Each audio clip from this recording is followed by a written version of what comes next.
Hello ವೀಕ್ಷಕರೇ, ನಮಸ್ಕಾರ. ತಮ್ಮೆಲ್ಲರಿಗೂ ಭಾಗ್ಯ ಟಿವಿಗೆ ಸ್ವಾಗತ ಕೋರ್ತಾ ಇದ್ದೀವಿ. ಭಾಗ್ಯ ಮತ್ತು ಗಿರೀಶ್.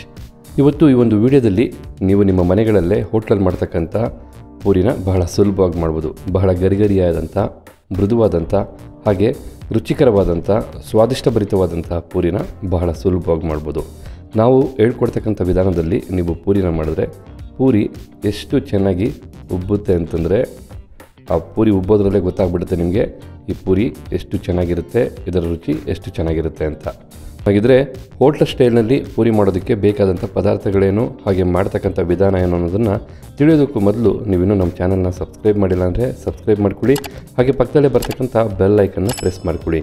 ಇದ್ರ ಮೂಲಕ ನಾವು ಮಾಡ್ತಕ್ಕಂಥ ಪ್ರತಿಯೊಂದು ವಿಡಿಯೋದ ನೋಟಿಫಿಕೇಷನ್ನು ನಿಮಗೆ ಮೊದಲು ಬರುತ್ತೆ. ಹಾಗೆ ಬನ್ನಿ ಈಗ ಪೂರಿ ಮಾಡೋದಕ್ಕೆ ಬೇಕಾದಂಥ ಪದಾರ್ಥಗಳನ್ನ ನೋಟ್ ಮಾಡ್ಕೊಳ್ಳೋಣ. ಪೂರಿ ಮಾಡೋದಕ್ಕೆ ಬೇಕಾದಂಥ ಮುಖ್ಯವಾದ ಗೋಧಿ ಹಿಟ್ಟನ್ನ 2 ಕಪ್ ನಾವು ತೊಗೊಂಡಿದ್ದೀವಿ. ಹಾಗೆ ಮೈದಾ ಹಿಟ್ಟು 1 ಕಪ್ಪು, ಚಿರೋಟಿ ರವೆ 1/4 ಕಪ್ನಷ್ಟು, ಸಕ್ಕರೆ 1 ಟೇಬಲ್ ಸ್ಪೂನಷ್ಟು, ಉಪ್ಪು ರುಚಿಗೆ ತಕ್ಕಷ್ಟು, ಹಾಗೆ ಡೀಪ್ ಫ್ರೈ ಮಾಡೋದಕ್ಕೆ ಎಣ್ಣೆನೂ ಸಹ ತೊಗೊಂಡಿದ್ದೀವಿ. ಇದ್ರ ಜೊತೆಗೆ ಹಿಟ್ಟು ಕಲಿಸೋದಕ್ಕೆ ನಾವು 1 ಟೇಬಲ್ ಸ್ಪೂನಷ್ಟು ಎಣ್ಣೆನ ಸಪ್ರೇಟಾಗಿ ತೊಗೊಂಡಿದ್ದೀವಿ.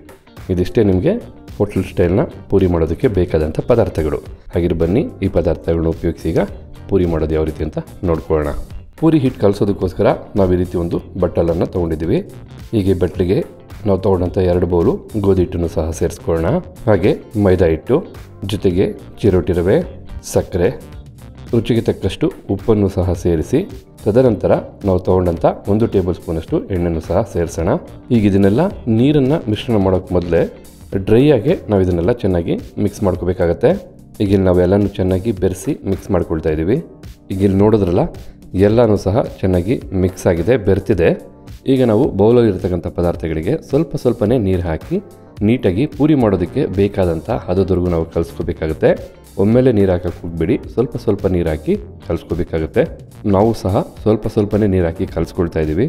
ಪೂರಿ ಮಾಡಬೇಕಾದ್ರೆ ನಾವು ಗೋಧಿ ಹಿಟ್ಟು ಎಷ್ಟು ಮುಖ್ಯವಾಗುತ್ತೋ ಅದೇ ರೀತಿಯಾಗಿ ಮೈದಾ ಹಿಟ್ಟು ಸಹ ಅಷ್ಟೇ ಮುಖ್ಯವಾಗುತ್ತೆ. ಏಕೆಂದರೆ ಮೈದಾ ಹಿಟ್ಟು ಬಳಸೋದ್ರಿಂದ ನಿಮಗೆ ಪೂರಿ ಬಹಳ ಮೃದುವಾಗುತ್ತೆ. ಅದೇ ರೀತಿಯಾಗಿ ಚಿರೋಟಿ ರವೆ ಬಳಸೋದ್ರಿಂದ ನಿಮಗೆ ಪೂರಿ ಚೆನ್ನಾಗಿ ರೋಸ್ಟ್ ಆಗುತ್ತೆ, ಗರಿಗರಿಯಾಗುತ್ತೆ. ಸಕ್ಕರೆನ ಉಪಯೋಗಿಸೋದ್ರಿಂದ ನಿಮಗೆ ಪೂರಿ ತುಂಬ ಚೆನ್ನಾಗಿ ಗೋಲ್ಡನ್ ಕಲರ್ ಬರುತ್ತೆ. ಅಷ್ಟೇ ಅಲ್ಲ, ಉಪ್ಪು ರುಚಿನ ತುಂಬ ಚೆನ್ನಾಗಿ ಕೊಡುತ್ತೆ. ಈಗ ಇಲ್ಲಿ ನೋಡ್ತಾ ಇದ್ದಲ್ಲ ವೀಕ್ಷಕರೇ, ಪೂರಿ ಮಾಡೋದಕ್ಕೆ ಬೇಕಾದಂಥ ಹಿಟ್ಟನ್ನು ನಾವು ಕಂಪ್ಲೀಟಾಗಿ ಕಲಿಸಿದ್ದೀವಿ. ನಾವು ತಗೊಂಡಂಥ ಅಳತೆಗೆ ಈ ಮಟ್ಟಕ್ಕೆ ಕಲಿಸೋದಕ್ಕೆ ನಮಗೆ 350 ml ನೀರು ಬೇಕಾಯಿತು. ಈಗ ಈ ಹಿಟ್ಟನ್ನು ಕಲಸಾದ ನಂತರ ನಾವು ಇದನ್ನು ಸರಿಸುಮಾರು ಏನಿಲ್ಲ ಅಂದರೂ ಅರ್ಧ ಗಂಟೆಯಿಂದ 3/4 ಗಂಟೆವರೆಗೂ ಹಾಗೆ ಇಡಬೇಕಾಗತ್ತೆ. ಅದಕ್ಕೋಸ್ಕರ ನಾವಿಲ್ಲಿ ಒಂದು ತಟ್ಟೆ ಮುಚ್ಚಿ ಹಾಗೆ ಇಡ್ತಾಯಿದ್ದೀವಿ. ಅರ್ಧ ಗಂಟೆ ನಂತರ ನೋಡೋಣ ಹಿಟ್ಟು ಯಾವ ರೀತಿ ರೆಡಿಯಾಗಿರುತ್ತೆ ಅಂತ.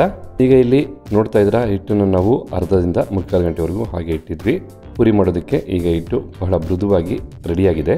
ನಾವು ಪೂರಿ ಮಾಡೋದಕ್ಕೆ ಹಿಟ್ಟನ್ನು ಲಟ್ಟಿಸ್ಕೊಳ್ಳೋದಕ್ಕೂ ಮೊದಲು ನೀಟಾಗಿ ತುಂಬ ಚೆನ್ನಾಗಿ ನಾದ್ಕೋಬೇಕಾಗುತ್ತೆ.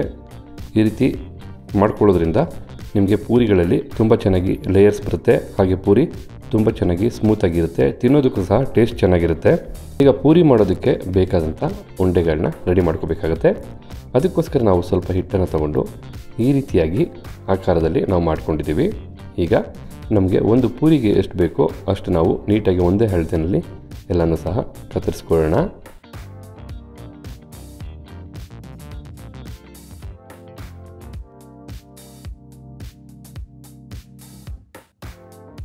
ತದನಂತರ ನಾವು ಇದನ್ನೆಲ್ಲ ಒಂದು ಉಂಡೆಗಳಾಗಿ ಮಾಡಿ ನಾವು ಸಪ್ರೇಟಾಗಿ ಈ ರೀತಿ ಇಟ್ಕೊಂಡಿದ್ದೀವಿ.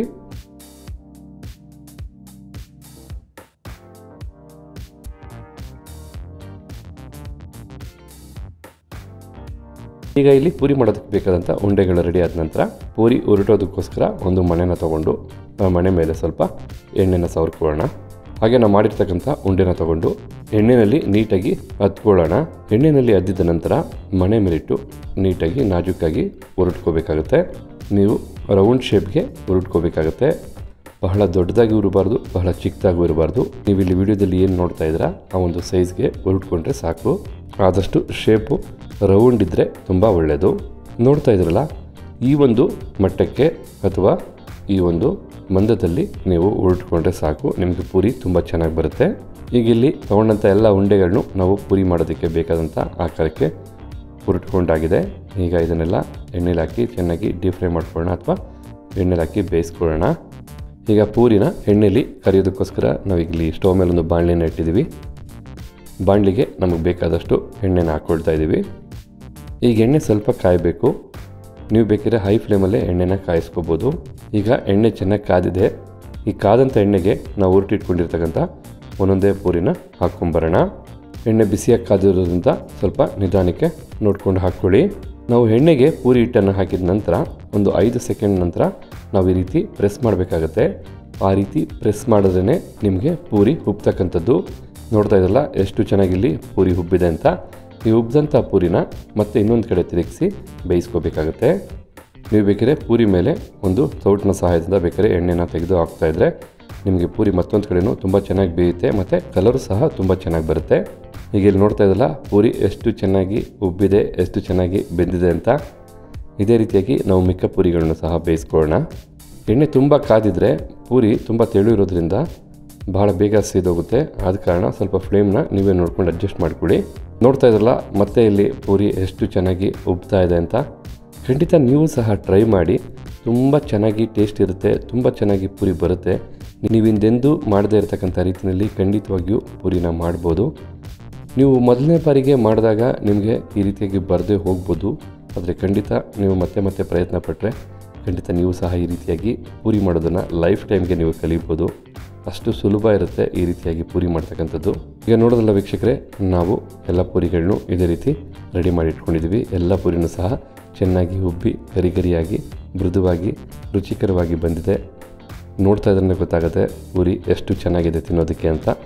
ಹಾಗಾದರೆ ನಾವು ಮಾಡಿದಂಥ ಈ ಹೋಟೆಲ್ ಸ್ಟೈಲ್ನ ಪೂರಿ ರೆಸಿಪಿ ನಿಮಗೆ ಇಷ್ಟ ಆಗಿದೆ ಅಂತ ತಿಳ್ಕೊಂಡಿದ್ದೀವಿ.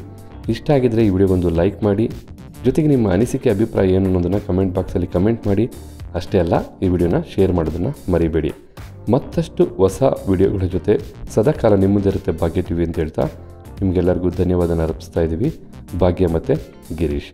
ನಮಸ್ಕಾರ ಸ್ನೇಹಿತರೆ.